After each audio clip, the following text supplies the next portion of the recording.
semua, wabil khusus di sini ada Kiai Habib, ada Kiai Rohidin. Kita doakan beliau semua diberikan kekuatan oleh Allah Subhanahu wa taala, diberikan keberkahan, diberikan juga kebahagiaan keluarganya, keturunannya menjadi keturunan anak-anak yang saleh. Amin ya Allah ya Rabbal. Tadi Pak RW ngomong bahagia. Bahagia tentunya biasanya banyak rezeki, betul Bu? Bu pengen rezekinya banyak nggak Bu? Tadi disebut bagaimana caranya dapat rezeki yang banyak. Rezeki yang banyak, yang terus, yang mengalir terus, bagaimana caranya ini? Bu, caranya bagaimana supaya rezekinya deres? Sudah tahu? Untuk supaya rezeki kita itu deres, nggak berhenti-berhenti, yang pertama harus rajin-rajin cari ilmu. Nah iya, pengen usaha dagang bakso ada ilmunya enggak? Pengen sukses jadi akhirah sukses, tentu dengan ilmu. Dengan dunia pun sama, rezeki supaya deres tentu kita harus mencari ilmunya.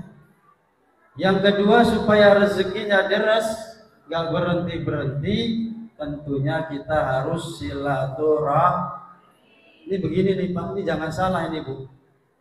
Pulangnya kita dari sini bawa berkah banyak banget. Utangnya lunas. Utang lunas. Dengan silaturahmi.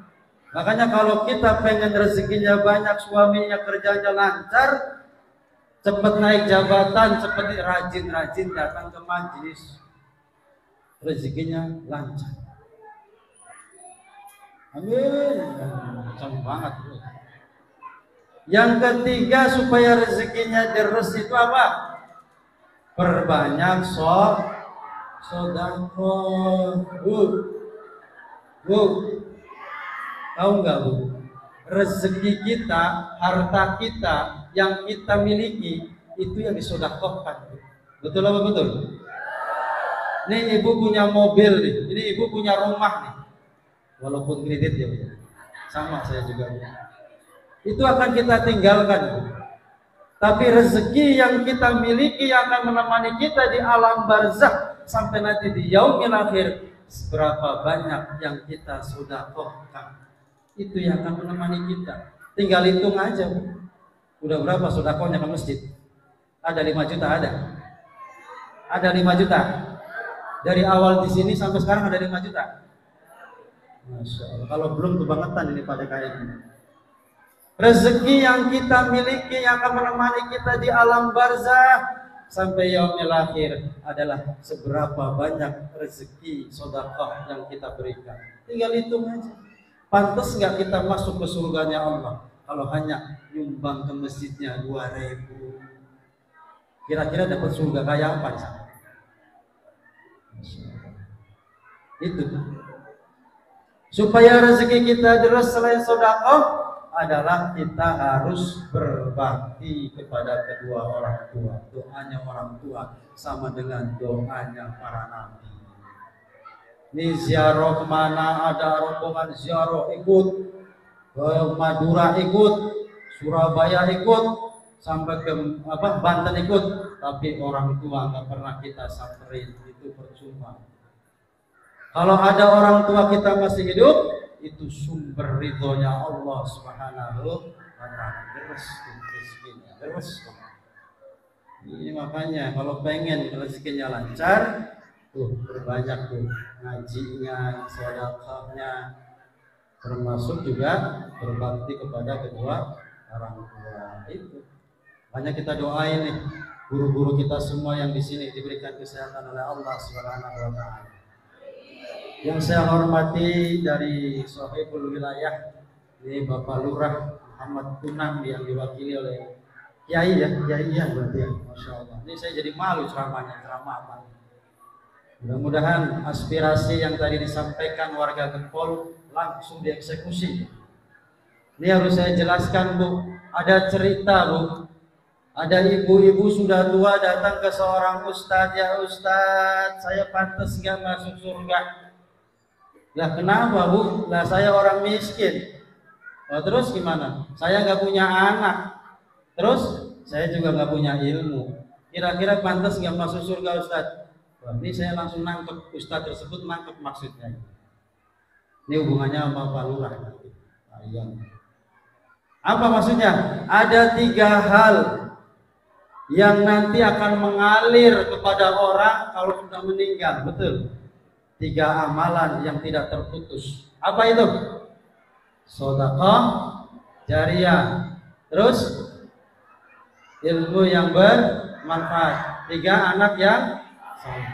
Ini ibu-ibu ini kalau begini bagaimana? Nggak adil dong. Ini ibu-ibu udah tua, nggak punya rezeki, nggak bisa sedekah. Ibu-ibunya nggak punya anak, nggak dapat juga. Terus ibunya boro-boro pesantren, sekolah aja enggak, berarti nggak dapat apa-apa. Ini kalau kita ngertiin hadis begini repot ini, Pak. Makanya agama mengajarkan yang disebut dengan sedekah itu bukan yang harus besar, nggak harus yang mewah, semampu kita. Walaupun misalkan kita hanya ngasih 5.000 atau ngasih 50.000, tapi dengan hati yang ikhlas, itulah yang tercatat di hadirat Allah Subhanahu wa ta'ala. Daripada kita nyumbang ke masjid bawa 100 juta, minta difoto, minta diumumin ke orang, pas giliran di akhirat daftarnya nggak ada. Kenapa? Ya dia udah dapat di dunia, sudah dapat orang melihat dia. Ya syukur-syukur ibu mah nanti datang ke sini bawa 100 juta tapi ikhlas ya Bu ya. Biar masjidnya cepat mewah, biar nanti juga pembangunan-pembangunan yang lain juga ke bawah. Sedekah. Yang kedua, anak. Kalau memang itu tidak punya anak, bisa kita ambil anaknya saudara kita, ponakan kita, itu bisa. Kalaupun nggak bisa, kita ada majelis. Satu komunitas majelis itu akan sambung doanya kepada kita. Makanya di kami di Majelis Yasin Fadilah, kita selalu kirimin tahlil sebelum kita mulai majelis. Itu jangan salah, itu sampai kepada kita. Nanti kalau kita sudah nggak ada pun, itu akan kalau dilanjutkan amalia itu akan sampai kepada kita. Jadi jangan khawatir yang tidak punya. Yang terakhir adalah ilmu yang bermanfaat. Ilmu yang bermanfaat ini kalau ini nggak adil. Kalau misalkan hanya ustadznya, kiainya saja nggak adil. Ilmu yang bermanfaat termasuk juga ilmu fisika, kimia, ilmu bengkel. Ilmu bengkel itu juga bermanfaat. Ada berapa ribu orang yang mau berangkat ke majelis gara-gara tukang bengkel, motornya beres, mobilnya beres, bisa berangkat ke majelis. Berkah nggak itu? Manfaat nggak itu? Manfaat. Sama dengan sedekah tadi Bu. Jangan salah, sedekah kita ke masjid betul itu luar biasa. Tapi sedekah untuk fasilitas umum juga sama. Sama Bu. Ini contoh nih, di sekitar sini nggak ada WC umum. Akhirnya masyarakat patungan beli peralatan untuk bikin fasilitas umum, WC umum. Akhirnya ada orang Jakarta mungkin cari saudaranya nggak ketemu karena nggak ada yang kenal, mau buang air besar, mau buang air kecil, bingung. Akhirnya ada WC di situ. Manfaat nggak itu? Sedekahnya manfaat nggak? Manfaat. Jadi sedekah itu bisa. Atau mungkin bikin fasilitas umum untuk bulu tangkis, basket dan semuanya. Yang tadinya anak-anak nongkrong nggak jelas, nongkrong ikut geng-gengannya nggak jelas, tapi dikumpulkan untuk bersama-sama untuk kesehatan, akhirnya bermanfaat. Kira-kira berkah apa berkah? Jadi sosial itu bisa, apalagi kalau misalkan banjir, nih barang-barang kita sedekah, bongkar supaya nggak banjir, itu juga berkah. Jadi sedekah itu bisa kita untuk maslahat, untuk masyarakat atau untuk sosial, nggak apa-apa. Karena agama itu tergantung juga kepada bagaimana kita menjalankan sosial kita kepada masyarakat. Kita dukung program-program yang pemerintah sini, Pak RW, Pak RT-nya, Pak Lurahnya, biar masalah-masalah yang ada di lingkungan cepat selesai. Amin. Kempol 2023 bebas banjir, bebas ya Pak? Banjirnya bebas maksudnya. banjirnya bebas keluar semua. Amin ya Allah ya Rabbal alamin. Yang saya hormati juga Ketua DKM beserta seluruh jajarannya, panitia dan seluruh jajarannya, Masya Allah ini luar biasa. Ini hal yang kalau Rajaban itu kan sedikit, biasanya Maulid yang banyak. Ini Rajaban masih bisa mengamalkan, menjalankan, luar biasa ini panitia. Kita doakan keringatnya, waktunya, tenaganya diberikan keberkahan oleh Allah Subhanahu wa Ta'ala. Orang yang ingat mati, orang yang suka beribadah, sering mengadakan kegiatan-kegiatan agama itu luar biasa. Berarti dia ingat akan mati. Tanda-tanda orang mati tahu, Bu? Bu, tanda-tanda orang mati apa? Biasanya kalau 40 hari, Bu, ini kita buat kita ya, Bu, ya, buat pelajaran kita nih. Siapa tahu Ibu sudah termasuk. Kalau 40 hari tandanya, Bu, kalau mau meninggal itu sering mengalami dingin dari atas kepala sampai kaki. Ada ya? Ada yang udah? Ini berarti mau mati nih. 40 hari itu biasanya waktunya asar. Habis asar. Kalau dingin dari ubun-ubun sampai kaki, wah itu tanda-tandanya udah deket tuh. Lu tobat. Ini yang bapak-bapaknya kalau bisa, kalau Jumatan berangkatnya Kamis. Biar selamat ya, Pak. Tandanya itu, kalau udah 7 hari, Bu, biasanya ya kalau udah 7 harian, itu biasanya mulai ketemu dengan penyakit yang kronis. Biasanya udah makan tuh nggak mau, susah makan, mual, muntah, itu biasa tanda-tanda. Makan apa aja nggak enak, itu tanda-tanda. Kalau yang sudah 3 hari, nih, kalau yang sudah 3 hari, biasanya itu di kening sini sering kejutan, dalam sekali. Terus mata udah mulai rabu, telinga udah mulai nging, banyak kayaknya ini. Dan calon kita juga calon mati semua. Tandanya kalau sudah 1 hari menjelang meninggal, itu biasanya di paling belakang ini sering terasa. Ini otak ini udah mulai mau dicabut. Nah, ini makanya kalau kita nggak ingat akan acara-acara begini, Masya Allah sayang sekali. Ini adalah berkah. Orang yang menghadiri majlis, mengadakan majlis ini, Masya Allah beruntungnya luar biasa. Karena langkah kaki kita dari rumah itu dihitung, Bu, sama Allah. Dihitung 1 langkah, 2 langkah, 3 langkahnya dihitung. 1 langkah rontok dosa, 2 langkah rontok dosa, 3 langkah rontok dosa. 4 ke sana, naik derajatnya, Masya Allah. Belum tentu, Bu, sholat kita mah, Masya Allah. Sholatnya kita belum tentu, tapi kalau hadir di majlis yang mulia seperti ini, dosa-dosa kita diampuni oleh Allah Subhanahu wa Ta'ala. Pulang dari sini seperti bayi, kan luar biasa. Bukan kelakuannya kayak bayi ya, Bu, ya. Dosanya dihapus oleh Allah Subhanahu wa Ta'ala. Ini makanya bersyukur nih mau panitia. Kita bangga masih mau mengadakan hal-hal seperti itu, berkahannya luar biasa. Juga ada tim hadroh nih. Udah hilang ini, kemana ini hadrohnya?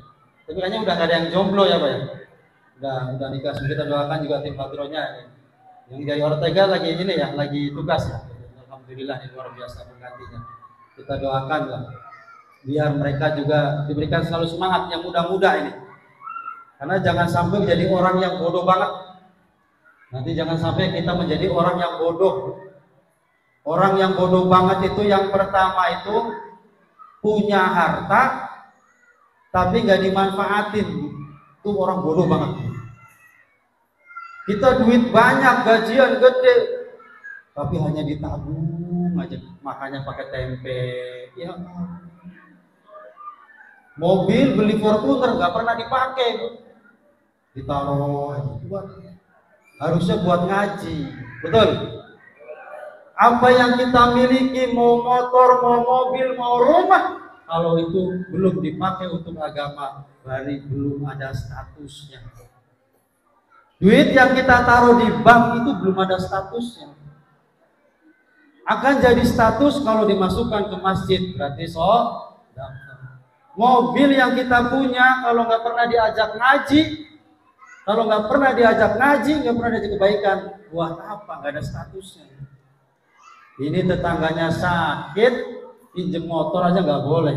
Di sono Bu, di sono. Di sini mah alhamdulillah nggak ada bedanya ya. Kalau kita punya motor, mobil, pakai Bu untuk kebaikan, itu statusnya jelas, akan menjadi saksi nanti kita di akhirat. Orang yang bodoh itu orang yang tidak menggunakan hartanya yang dia miliki. Orang yang bodoh itu ada waktu untuk menikah, tapi dia tidak menikah. Orang yang bodoh itu adalah orang yang punya hutang dan tahu dia punya hutang dan dia mampu untuk bayar tapi tidak dibayarkan, rugi. Karena apa? Orang yang punya hutang, Bu, ini bahaya Bu kalau nggak ingat. Kalau kita punya amalan ibadah kita baik, kalau kita belum bayar hutang akan jatuh kepada orang yang menghutangi kita. Karena hutang itu wajib dibayar. Jadi ketika nanti di akhirat nanti ditanya, dilihat, amalan ini nggak ada, amalan ini nggak ada, amalan ini nggak ada, ternyata sudah digantikan sama orang yang menghutangi. Dan orang yang bodoh itu adalah punya orang tua masih hidup tapi tidak berbakti, rugi. Dan orang yang bodoh adalah punya waktu untuk taubat tapi tidak taubat, itu juga orang yang bodoh. Makanya insya Allah kalau di sini adalah orangnya orang cerdas. Tadi disampaikan ketua DKM, disampaikan semua, ibu di sini majelisnya luar biasa, bapak-bapaknya rutin, ibu-ibunya rutin. Mudah-mudahan Gempol menjadi perumahan yang barokah. Amin ya Allah ya Rabbal alamin. Masya Allah. Juga bapak-bapak, ibu-ibu yang dirahmati Allah. Pertama, mari kita semua manjatkan puja puji syukur kita kehadirat Allah Subhanahu wa taala. Pada hari ini kita dikumpulkan oleh Allah Subhanahu wa taala dalam memperingati Isra wal Mi'raj. Mudah-mudahan langkah kaki kita dari rumah Allah gantikan dengan kebahagiaan di dunia dan di akhirat. Amin. Ya Allah ya Rabbal alamin. Shalawat juga marilah kita selalu sanjungkan kepada baginda kita Nabi Agung Nabi besar Muhammad sallallahu alaihi wasallam, juga keluarganya, para sahabat, para tabi'in, dan kita semua yang selalu mengharapkan sahabatnya Rasulullah sallallahu alaihi wasallam. Hadirin yang dimuliakan Allah, waktunya sudah habis ya. Sampai jam berapa nih Pak? Jam 1. Ini kan saya ulang. Bu, Isra Mi'raj itu dalilnya sudah kita sama-sama paham. Ini mau ngaji serius apa mau ngaji-ngajian? Kita coba ngaji serius, kita agak ekstrim. Ini ada satu kajian yang luar biasa. Ada kalimat Subhanalladzi asra bi'abdihi lailam minal masjidil haram ilal masjidil aqsa. Terus barakna kaulah. Ini ada satu kajian, ini agak lumayan, nanti tolong dipahami ya. Nanti kita agak sedikit nanti turunin Pak. Ini kalimat ini sudah umum dari zaman dulu sampai sekarang dijadikan sebagai dasar untuk melaksanakan Isra wal Mi'raj. Padahal kalau kita kaji ilmu tafsirnya, kalau kita telaah per hurufnya, ini belum masuk wahyu. Masuk wahyu mukjizat. Ini luar biasa ya. Ini kita agak ngaji dikit ya Bu ya, sedikit ya Bu, nanti kita lanjutkan dengan yang ringan. Kenapa? Subhanalladzi asra, ini perjalanan. Menurut tafsir yang kami pahami, saya pahami, ini asra ini kejadiannya itu di saat 2 tahun setelah Nabi diangkat menjadi Nabi. Asra. Ya, jadi kejadiannya itu 2 tahun setelah setelah diangkat Nabi oleh Allah Subhanahu wa taala. Ini yang pertama. Bi'abdihi lailam. Subhanalladzi asra bi'abdihi lailam minal masjidil haram. Ada satu perjalanan, ada Isra wal Mi'raj. Ini kejadiannya Mi'raj itu juga kejadiannya Pak Kiai ternyata di 12 setelah Nabi diangkat menjadi Rasul. Jadi sesungguhnya antara Isra wal Mi'raj ini kejadiannya beda tahun, Pak. Beda tahun ya. Nanti kita tafsirkan bersama-sama. Jadi 2 tahun setelah Nabi diangkat Rasul dan 12 tahun setelah menjadi Rasul. Cuma yang kita sikapi itu yang pertama adalah perjalanan Nabi. Kalau yang disebut dengan mukjizatnya, kalau ada istilah mukjizat Nabi, siapapun Nabi dan Rasulnya, ada syaratnya ternyata Kiai. Syarat itu menjadi mukjizat, yang pertama harus ada saksinya. Nabi Musa membelah laut, ada saksinya enggak? Nabi Isa menghidupkan orang mati, ada saksinya? Semua nabi-nabi mendapatkan mukjizat itu ada saksinya. Waktu Isra Mi'raj saksinya sapa, Pak? Manis. Ini kajian agak dalam ya, Pak. Terus yang kedua, Pak, minal Masjidil Haram ilal Masjidil Aqsa. Saya mau tanya Pak Kiai, waktu itu masjid udah ada belum? Kan Nabi itu naik ke atas ngambil sholat ya Pak ya? Berarti ada masjid belum? Belum ada masjid. Ini udah aja ya, ngajinya udah ada. Waktu itu belum ada masjid, kata Nabi waktu itu Isra Mi'raj itu baru dapat perintah sholat. Tapi dalilnya sudah Masjidil Haram dan Masjidil Aqsa. Wah, ini ngeri kalau ngaji begini. Kita ganti aja ya Bu ya. Kita ganti lah, nanti itu khusus bapak-bapak lah itu. Hadirin yang dimuliakan Allah Subhanahu wa taala, kalau kita sikapi dari Quran itu subhanalladzi. Yang pertama adalah kita kalau ada kalimat tasbih, berarti itu ada peristiwa yang sangat besar, yang tidak bisa terjadi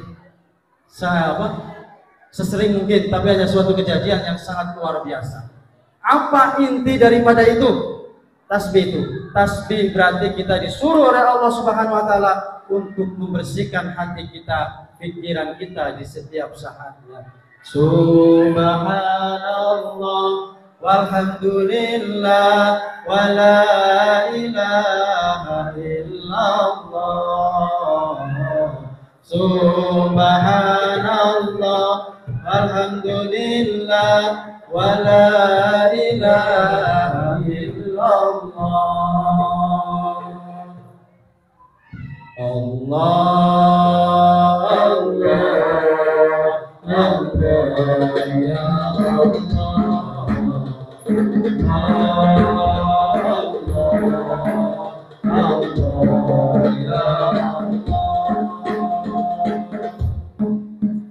Kalimat ini adalah kalimat yang paling disukai oleh Allah. Makanya kalau kita punya masalah di keluarga, dimanapun, di masalah usaha, perbanyak membaca tasbih. Bersihkan hati kita, bersihkan pikiran kita, bersihkan jasad kita. Insya Allah apapun kehendak kita, ini kita akan diberikan oleh Allah Subhanahu wa taala. Kalau Allah pasti kasih, tapi kadang-kadang kitanya yang menghijab, kitanya yang nutup. Ini ibarat gelas, Allah pasti turun, kadang-kadang kita yang nutupin gelasnya sendiri. Makanya kadang-kadang doanya tiap hari tapi nggak pernah dikabul oleh Allah. Karena apa? Hati kitanya kurang bersih, pikirannya kita kurang bersih. Subhanallah, bertasbih, bersucilah. Subhanalladzi bi'abdihi. Apa itu bi'abdihi? Kenapa enggak ya roh? Makanya tadi kajian tadi sama. Itu bi'abdihi. Kalau bi'abdihi berarti makhluk, berarti ada jasad dan ruh. Cuman yang jadi pertanyaan, bi'abdihinya siapa ya? Enggak ada nama di situ. Enggak ada nama yang disebutkan. Bahkan nanti bisa dicek ya, nanti setelah ayat ini apa ayatnya? Nanti di sana ada Musa. Berarti larinya kemana? Nanti kita kaji ya Pak. Ini luar biasa ini. Biabdi apa maknanya? Berarti kita itu harus merendah. Kalau kita pengen mendapatkan ridhonya Allah, kalau kita pengen mendapatkan kemudahan di dunia, suami sukses, istrinya bahagia, anak bahagia, kita harus merendahkan diri kepada Allah Subhanahu wa taala. Biabdihi. Kita harus mengaku sebagai makhluknya Allah. Jangan merasa yang paling hebat. Jangan merasa mentang-mentang suaminya jabatannya tinggi, merasa paling hebat di lingkungan, paling keras omongannya. Kalau kita nggak bisa merendahkan diri di hadapan Allah, kita akan hancur sehancur-hancurnya. Makanya kalau kita pengen sukses, bersihkan hati, dan merendahkan diri di hadapan Allah, insya Allah Allah akan mengalirkan keberkahan-keberkahan. Lailan, apa itu malam? Kalau kita pengen sukses di hadapan Allah, perbanyak kita bangun malam untuk minta kepada Allah Subhanahu wa taala.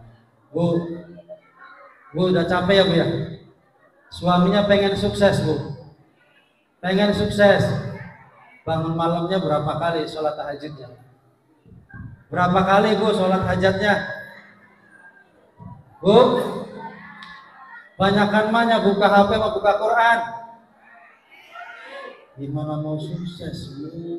Tahajud enggak, hajat enggak, duha sibuk, HP oke. Gimana ini? Subhanalladzi asra bi 'abdihi lailan. Kalau kita pengen sukses, perbanyak kita di saat-saat terkhusus dengan Allah.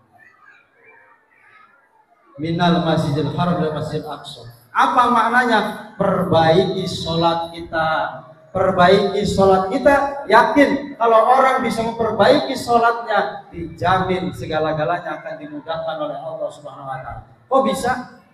Kenapa sholat bisa memperbaiki rezeki? Kenapa sholat bisa mempermudah masalah? Kenapa sholat bisa segala-galanya? Kenapa Bu? Kenapa? Karena di saat duduk di antara dua sujud itu ada doa yang sangat luar biasa. Baca Bu. Rabbik wajburni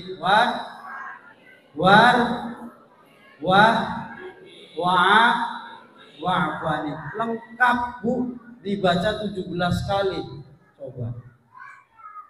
Gak usah kemana-mana Bu, cukup baca itu dengan khusyuk.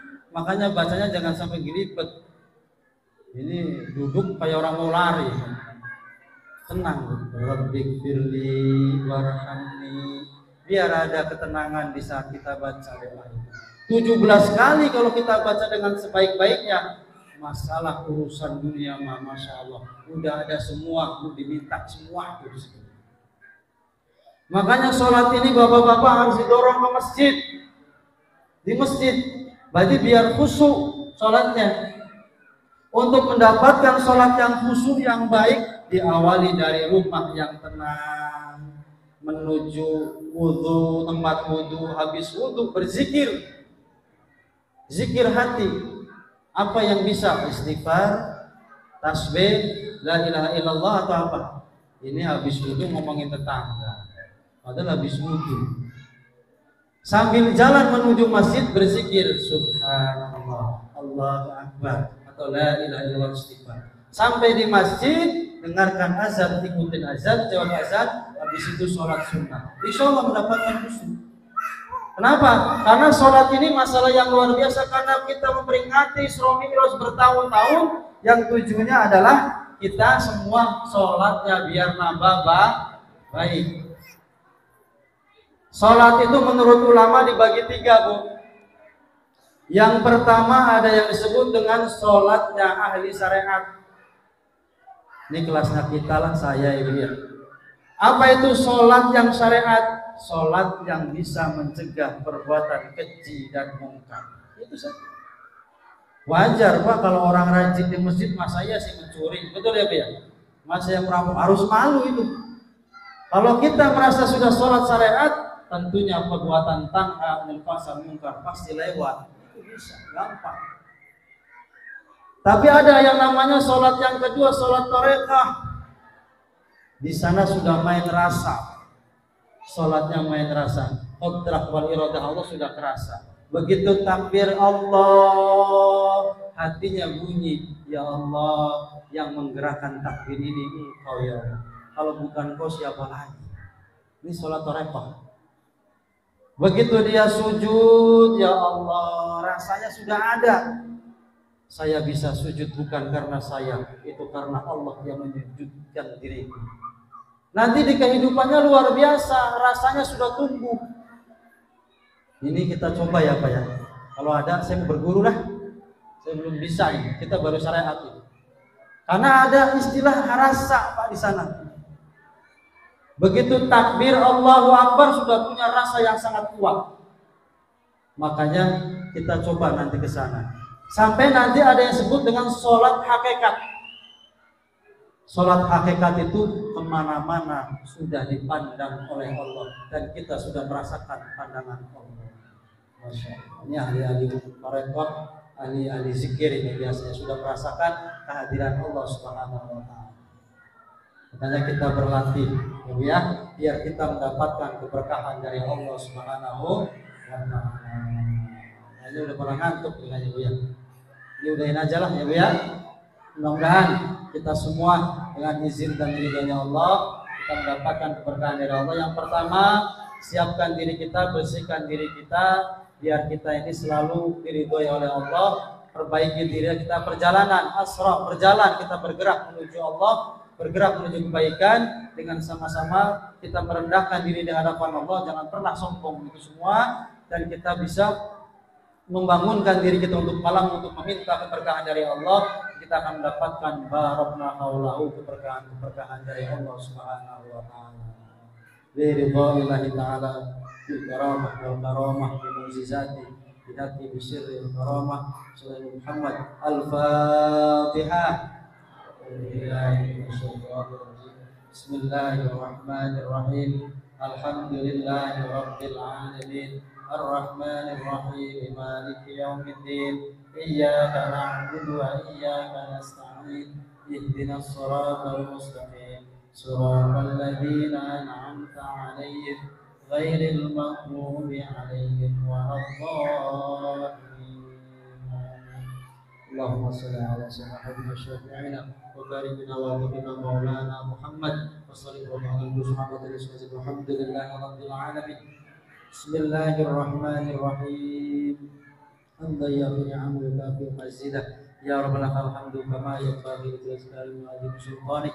Allahumma shalli ala sayyidina Muhammadin wa ala ali sayyidina Muhammadin. Allahumma shalli ala sayyidina Muhammadin wa ala ali sayyidina Muhammadin. Allahumma shalli ala sayyidina Muhammadin wa ala ali sayyidina Muhammadin. Ilahi anta ma'sudi wa ridha wa fawwidu amri ila Allah. Ya Allah ya Rahman, ya Allah ya Rahim, ya Allah ya Mujib Syairin. Ya Allah, ampuni dosa kami, dosa kedua orang tua kami, dosa anak keturunan kami, dosa guru-guru kami, dosa pemimpin-pemimpin kami ya Allah. Ya Allah, ya Allah, mudahkanlah segala urusan kami ya Allah. Ya Allah, jadikanlah kami yang hadir ya Allah menjadi keluarga yang sakinah, mawaddah warahmah. Ya Allah, jadikanlah keturunan kami keturunan yang soleh dan solehah. Ya Allah, berikanlah kami rezeki yang halal, rezeki yang diridhoi, rezeki yang manfaat, rezeki yang banyak, yang melimpah ya Allah. Ya Allah, ya Allah, matikan kami husnul khatimah. Ya Allah, berikanlah kami ilmu yang hak ya Allah, ilmu yang hak ya Allah ya Rabbal alamin. Ya Allah, ya Allah, tolong mengabul hajat-hajat kami yang lagi usaha ya Allah, sukseskan usahanya, yang lagi bekerja ya Allah, yang lagi dagang, yang lagi berkah ya Allah. Rabbana la tuzigh qulubana ba'da idh hadaytana wa hab lana min ladunka rahmatan innaka antal wahhab. Rabbana hab lana min azwajina wa dhurriyyatina imama. Rabbana arina al-haqqa haqqan warzuqna wa arina al-batila batilan warzuqna ijtinabah. Rabbana atina fid dunya hasanah wa fil akhirati hasanah wa qina azabannar. Bi-fadlika subhana rabbika rabbil izzati amma yasifun. Wassalamu ala mursalin walhamdulillahi rabbil alamin. Bismillahil Fatihah. Bismillahirrahmanirrahim. Ar-Rahmanir Rahim. Iyyaka na'budu wa iyyaka nasta'in.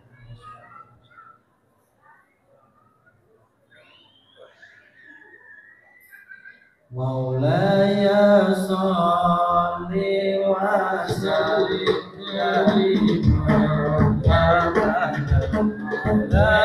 habibika khairil khalqi Allah ya Rabb.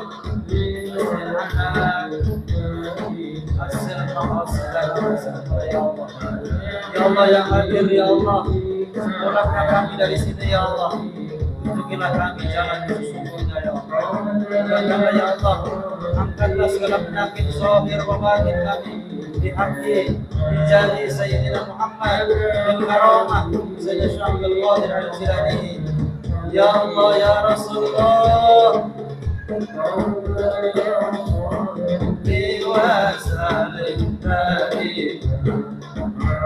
Ya Allah, lingkungan kami di sini ya Allah.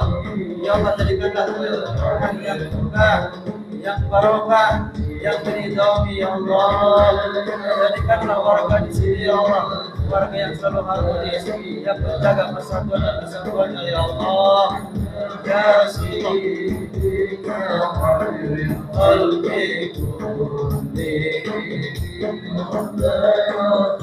ya Allah, jadikanlah anak-anak kami anak-anak yang membanggakan kami ya Allah, anak yang selalu membimbing ya Allah, jadi anak yang soleh yang berorangnya ya Allah. Ya Allah ya Rabb, ya Allah ya Rabb, ya Rasulullah, ya Syamsul Qadir waliyullah.